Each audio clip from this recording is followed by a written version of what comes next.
வணக்கம் மக்களே. இன்னைக்கு இசைஞானி இளையராஜா அவர்களுடைய பிறந்தநாள். Yes. பொதுவாகவே இளையராஜா அப்படின்னாலே கிராமத்து பாடல்கள், தாலாட்டு பாடல்கள், இந்த மாதிரி மெலடியான காதல் பாடல்கள் அப்படின்னா நம்ம ஊர்ல அதிகமா பேசுவாங்க. பட் அதை தாண்டி ராக் ஸ்டார் இளையராஜா வந்து நிறைய பேர் கண்டுக்கறல. ஏன்னா அவ்வளவு வெஸ்டர்ன்ல நிறைய பாடல்கள் கொடுத்துருக்காரு. ஸோ அந்த மாதிரி ஒரு சிறந்த வெஸ்டர்ன் பாடல்கள் தான் இப்போ இதில் நம்ம ஆக்சுவலா சொல்ல போனோம்னா தமிழ் சினிமாலே அதிகமா ராக் மியூசிக் கொடுத்தது வந்து இளையராஜா தான். அப்படி பியூர் ராக் எல்லாம் அந்த பீரியட்லயே வந்து எலக்ட்ரானிக்ஸ் மியூசிக் யூஸ் பண்ணது. ஸோ ராக் மியூசிக்கை கொண்டு வந்ததுன்னு சொல்ல முடியாது, ஆனா அதிக அளவுல வந்து தன்னுடைய பாடல்கள்ல பயன்படுத்தினது அப்படின்னு சொல்லலாம். நீங்க குறிப்பிட்ட மாதிரி வந்துட்டு இந்த கிராமத்து பாடல்கள், மினி பஸ் பாடல்கள் அந்த மாதிரியான ஒரு பிளேலிஸ்ட்லயே மட்டுமே வந்து ராஜா சுத்திட்டு இருக்காருங்கிற ஒரு வருத்தம் வந்து இருக்கு. ஸோ இப்போ நாம அவருடைய அந்த வெஸ்டர்ன் சாங்ஸ் பத்தி பார்த்தலாம். ஸோ நான் எடுத்திருக்க பாட்டு வந்து இதுவும் ஒரு பழைய பாட்டு தான். இப்போவும் அந்த பாட்டை ரிமிக்ஸ் பண்ணி அடிச்சிட்டு இருக்காங்க. ஸோ காப்பிரைட்ஸ் கூட கொடுத்தார் இளையராஜா அவர்கள்.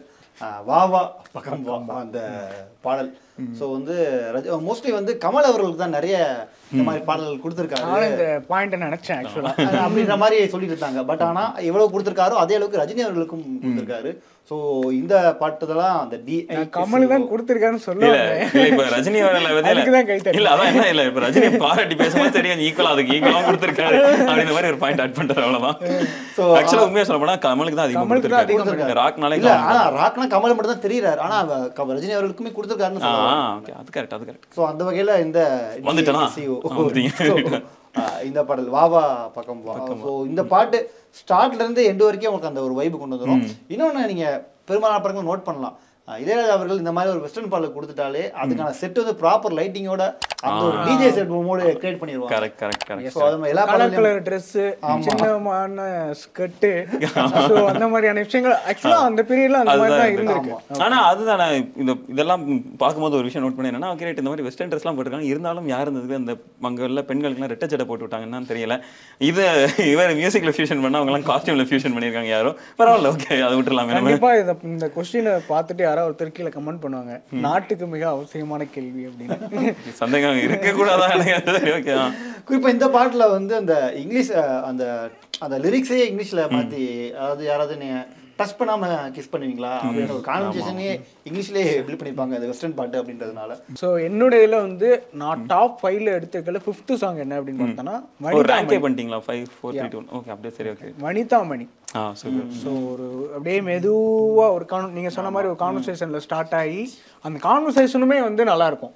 அந்த ஓப்பனிங்ல தொட்டுக்கவா வெட்டுக்கவா அந்த அப்படியே மெதுவா ஸ்டார்ட் ஆகி அப்படியே ஃபுல் இதுக்கு போகும், ஹை வால்யூம்க்கு போகும். ஸோ அந்த பாட்டு வந்து எனக்கு தெரிஞ்சு எனக்கு ரொம்ப பிடிச்ச ஒரு பெஸ்டான ஒரு பாட்டு. Okay, super super. இப்போ அடுத்து நான் சொல்றது என்னன்னா காதல் மகாராணி. இந்த பாட்டு ஆமா, இந்த பாட்டு ஆக்சுவலா அவர் தான் சொல்லிட்டு இருந்தாரு. பட் அவர் 5 பாட்டு எடுத்ததுனால 6வது பாட்டு வந்ததுனால சரி நான் எடுத்துக்கிறேன் அப்படின்னு சொல்லிட்டு காதல் மகாராணி எடுத்துருக்கேன். இதுவும் ஒரு பயங்கரமான ராக் சாங் தான். இளையராஜோட ராக் எதனால அப்படின்னா அவரோட ஒவ்வொரு ராக்கும் கமல். ஆமா, இது கமல். இளையராஜா ராக் என்னன்னா அவர் எந்த அளவுக்கு ஃபோக்ல வெரைட்டிஸ் கொடுத்துருக்காரு, அதே மாதிரி அதே ரேஞ்சுக்கு ராக்லயுமே வெரைட்டிஸ் கொடுத்துருக்காரு. ஒரு பாட்டு கேட்டா இது இந்த பாட்டுன்றது நமக்கு ஈஸியா தெரிஞ்சிடும். ஓகே, இந்த சாங் வந்து இதுதான் அப்படின்றது நம்ம பாட்டோட பாதியில கேட்டாலே தெரியும். எனக்கு தெரிஞ்சு காதல் மகாராணி வந்து ரொம்ப டிஃப்ரெண்டா இருக்கும். மற்ற எல்லாத்த விடவும் கம்பேர் பண்ணும் தனித்து நிற்கிறது தான் அந்த காதல் மகாராணின்ற ஒரு ராக்னு நினைக்கிறேன் நான். ஓகே, ஸோ நான் 2வது எடுத்திருக்க பாடல் வந்து நடிகன் திரைப்படத்துல சத்யராஜ் அவர்களுக்கு ஆட்டமா பாட்டமா பாத்துக்கோ வேஷமா ரம்பம் அப்படின்ற ஒரு பாடல். பட் இந்த பாட்டை கேட்குற நிறைய பேருக்கு வந்து நம்ம ஒரு இன்ஸ்ட்ருமெண்ட் மாதிரி தான் இருக்கும். பட் நம்ம டீப்பா நம்ம கவனிச்சாலும் தெரியும், இதுல இளையராஜா அவர்கள் தன்னுடைய வித்தையை காமிச்சிருப்பாரு. சத்யராஜ் அவர்கள் இந்த படத்தை நடிகன்ற படம், ஸோ அந்த கிட்டப்லாம் போட்டுட்டு ரோட்ல எல்லாம் டான்ஸ் ஆகிட்டு இருப்பாரு. எனக்கு இந்த படத்துல காமெடிலாம் ரொம்ப பிடிக்கும். சத்யராஜ் படம் பார்க்கல, சின்ன வயசுல வாதப்பி ஞாபகம் இல்லை. இது ஒரு பாட்டு தான் எப்பவுமே நம்ம எவருக்கு இருக்கும். ஸோ இந்த ஒரு பாட்டு எனக்கு ரொம்ப பிடிச்ச ஒரு பாடல். ஸோ அடுத்து என்னுடைய இது என்னன்னா, இந்த பாட்டு நீங்க பிளே ஆச்சுன்னா உங்க கால் வந்து இந்த மாதிரி இப்படி பண்ணிட்டே இருக்கும். அப்படி என்ன பாட்டுன்னா ரம்பம்பம்.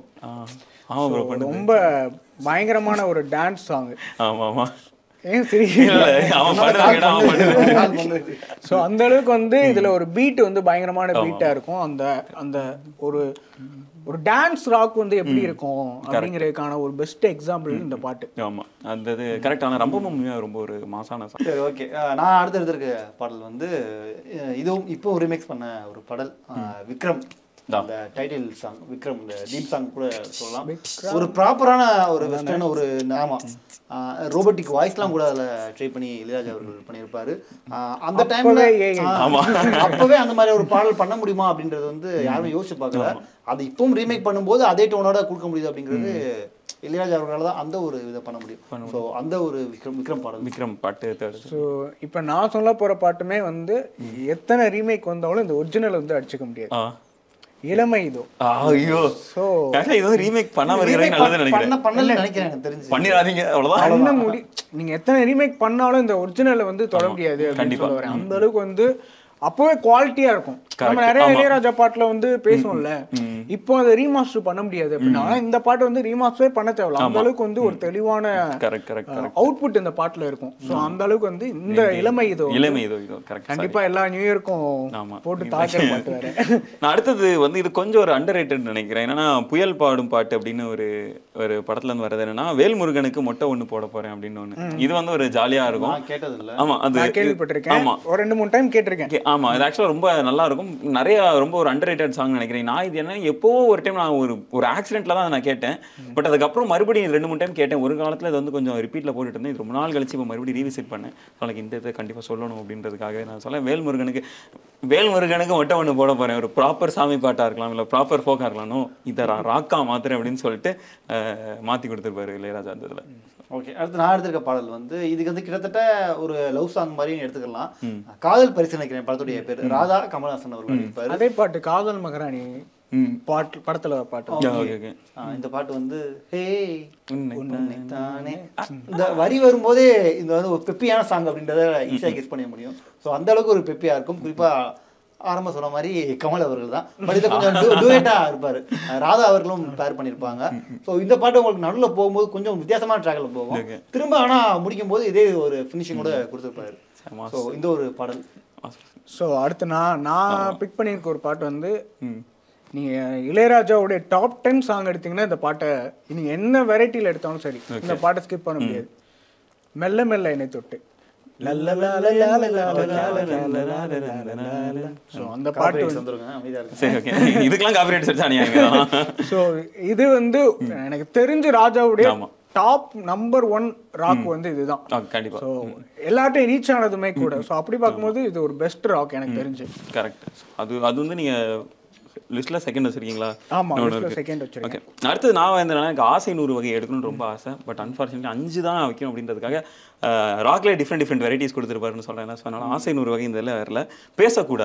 பேசக்கூடாது வந்து ஒரு இன்டிமசி சாங். நீங்க இந்த பாட்டோட லைன்ஸை கேட்டாலும் சரி, பாட்டோட விஷுவலை கேட்டாலும் சரி, பார்த்தாலும் சரி, பேசக்கூடாது வந்து என்னன்னா நீங்க லிரிக்ஸை பார்த்தீங்கன்னா ஒரு ரொம்ப இன்டிமசியா இருக்கும். அதோட விஷுவல்ஸை பார்த்தீங்கனாலுமே ஒரு பயங்கரமாக இருக்கும். நீங்கள் அந்த ரெண்டையும் விட்டுட்டு அப்படியே மியூசிக் கேட்டிங்கன்னா டோட்டலாக டிஃப்ரெண்ட்டாக இருக்கும். அவர் முன்னாடி சொன்ன மாதிரி ஃபோக்லையும் இது பண்ணுவார். நீங்கள் ஒரு இங்கிலீஷ் லிரிக்ஸை கொடுத்தா அதுலேயுமே ஒரு ராக் போட்டு கிடையாது. இது வந்து ஒரு ப்ராப்பர் இன்டிமேசி சாங்கு. இதை ராக்ல போட்டிருப்பார். ராக் வந்து எப்போவுமே என்னன்னா ஒரு வாமான ஒரு விஷயமா இருக்கும். ரொம்ப ஒரு வாமான ஒரு ஃபீல் தான் நமக்கு கொடுக்கும். இன்டிமசியை லைக் ஒரு ராக்கை வந்து ஒரு இன்டிமசி சாங்கை மாற்ற முடியுமா அப்படின்னு கேட்டால் எனக்கு தெரிஞ்சு இதுவரை நான் இது வரைக்கும் அந்த இங்கிலீஷ் ராக்கா இருக்கட்டும் எந்த இன்டர்நேஷனல் ராக்லயுமே இல்லாத ஒரு ஃபீல் வந்து இந்த பேசக்கூடாதுல இருக்கும். அதனாலவே இது அப்புறம் இந்த மெல்ல மெல்ல பாட்டு இருக்குல்ல, இதுலயும் வந்து பீட் வந்து பின்னாடி பெருசா இருக்காது. ஆக்சுவலா இது ஒரு மெலடி தீம்ல தான் போகும். ஆனா ஒரு ராக் வெர்ஷன் சில்க்குக்கு வந்து ஒரு ஐகான கொடுத்த ஒரு பாட்டு அப்படின்னு சொல்லலாம். கண்டிப்பா. ஆமா. சோ இது மாதிரி ஆக்சுவலா ராக்ல முன்னாடி அதான் சொன்னேன்னா ஒவ்வொரு பாட்டுமே என்னன்னா ரொம்ப டிஃப்ரெண்டான ராக்கா இருக்கும். ஓகே, இதுன்ட்டு எனக்கு தெரிஞ்சு அதான் நான் இந்த இது சொல்லும்போது அதான் பேசக்கூடாது வந்து ஒரு ராக் சாங்கை வந்து இன்டிமசிக்கு யூஸ் பண்ண முடியுமான்றதே ஒரு பெரிய ஆச்சரியமா இருந்தது நான் அதை பார்க்கும்போது ஃபர்ஸ்ட். ஓகே, ஸோ நான் என்னுடைய இந்த டாப் 5ல முதல்ல எடுத்துக்கக்கூடிய பாடல் வந்து மேபி இந்த பாட்டை நீங்கள் எடுத்திருந்தா கூட நீங்களும் இந்த பாட்டுக்கு ஃபர்ஸ்ட்லாம் கொடுத்துருப்பீங்க. ராஜா தான் அப்படின்னு பாடல். ராஜாதி ராஜன் இந்த ராஜா வாலி அவர்களுடைய வரியில ராஜா அவர்களே பாடியிருப்பாரு. கார்த்தி அக்னி நட்சத்திரம் படம். ஸோ பாட்டை பத்தி பேசுறதுக்கு அவ்வளவு கேட்டாலும் காலாடும் கையாடு எல்லாமே ஆடும் இந்த பாட்டுக்கு.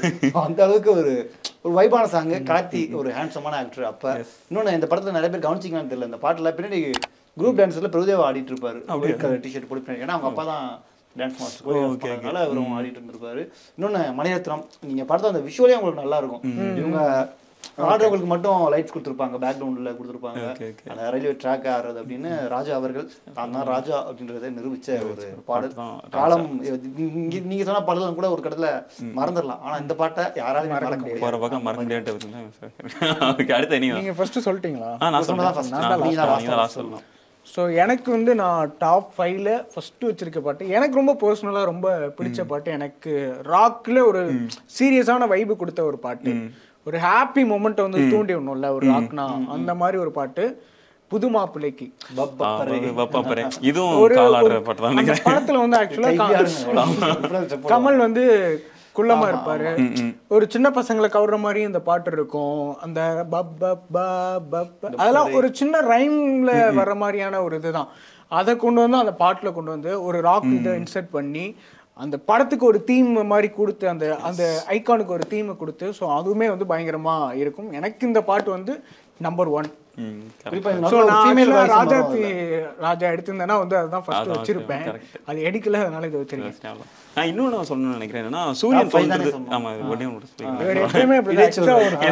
சூரியன் தோன்றது சாமத்திலன்னு ஒரு பாட்டு உண்டு. இதுலன்னா மாடர்ன் லவ்ல அதுவும் ஒரு அது actual like literal authentic rock. அது எந்த ஒரு விதமான ஃபியூஷனும் இல்லாமல் சூப்பராக இருக்கும். அதுவும் கேட்கணும்னா கேட்கணும். ஆக்சுவலாக நிறையா ராஜாவுடைய பாட்டில் வந்து கண்ட்ரி டச் இருக்கும். ஆமாம், ஸோ கண்ட்ரி எல்லா ராக்லையுமே வந்து கண்ட்ரி டச் இருக்கும். ஃபோக்கு வந்து பெருசாக டச் இல்லைனாலும் நல்லா நோட் பண்ணானா ஒரு கண்ட்ரி டச் வந்துட்டு வெளியே போயிட்டே இருக்கும். வருது விலகுகளுக்கும் அதே மாதிரி தான் ராக்கும் இருக்கும், பின்னாடியே ஃபோக்கும் இருக்கும். அது மாதிரி ஏன்னா நம்ம அங்க இருக்கிற ராக்கை டேரக்டா இங்க கொடுக்க முடியுமா, அந்த இன்ஸ்ட்ருமெண்ட் வந்து இருக்குமாங்கிறது டவுட். ஸோ அப்படி கண்ட்ரியை டச் பண்ணி தான் வர மாதிரி இருக்கும் நிறைய பாட்டு. ஸோ அதுக்காகவே அது ஒரு ஆனால் உண்மையாக மாஸ் தான். அதுதான் வித்யா நினைக்கிறேன் எனக்கு தெரிஞ்சு. இதில் ஏன் வச்சிக்காம ஒன்றை மட்டும் பாட்டு இல்லை, சொர்க்க மதுவிலே பாட்டு இல்லை, பூ போட்டது அவனெல்லாம் ஏன் இல்லை அப்படின்னு நீங்கள் கேட்காதீங்க. எல்லாமே எடுத்து வச்சிருக்கோம். பட் அன்ஃபார்ச்சுனேட்லி 5 பாட்டு தான் அப்படின்றதுனால இதெல்லாம் சேர்க்கல. எப்படி மேகம் கொட்டட்டும் சொல்ல முடியல.